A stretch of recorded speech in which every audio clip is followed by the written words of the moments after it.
aku, kau begitu indah.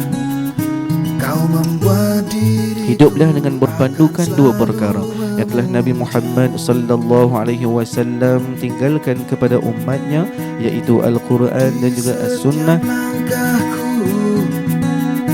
Ku kan selalu memikirkan dirimu, tak bisa ku bayangkan hidupku tanpa. Saya nervous actually from last night. I would say petang semalam lagi. I nervous. But then I don't think sekarang getting any better. I'm nervous. Menghadapi semua hanya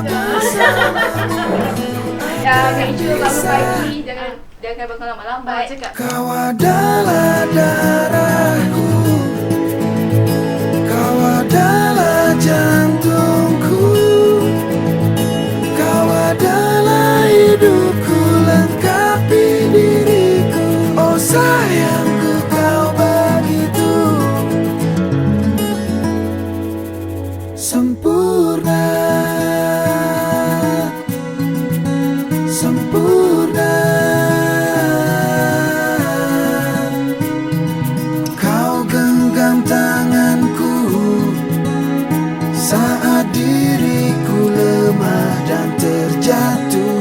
Kau bisikan kata dan hapus semua sesalku. Wan Johan Razlan bin Wan Razli Abdullah. Ya, saya. Aku nikahkan kamu dengan puteri saya, Nur Izzati binti Razali, dengan mas kahwinnya sebanyak RM300 tunai.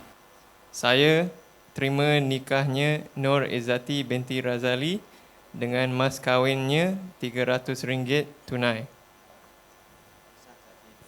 Masya Allah. Maka dengan sekali lafaz sahaja Wan Johan Razlan telah sah bergelar suami kepada Janganlah kau tinggalkan diriku, takkan mampu menghadapi semua. Allah, Abah sangat-sangat bahagia hari ini.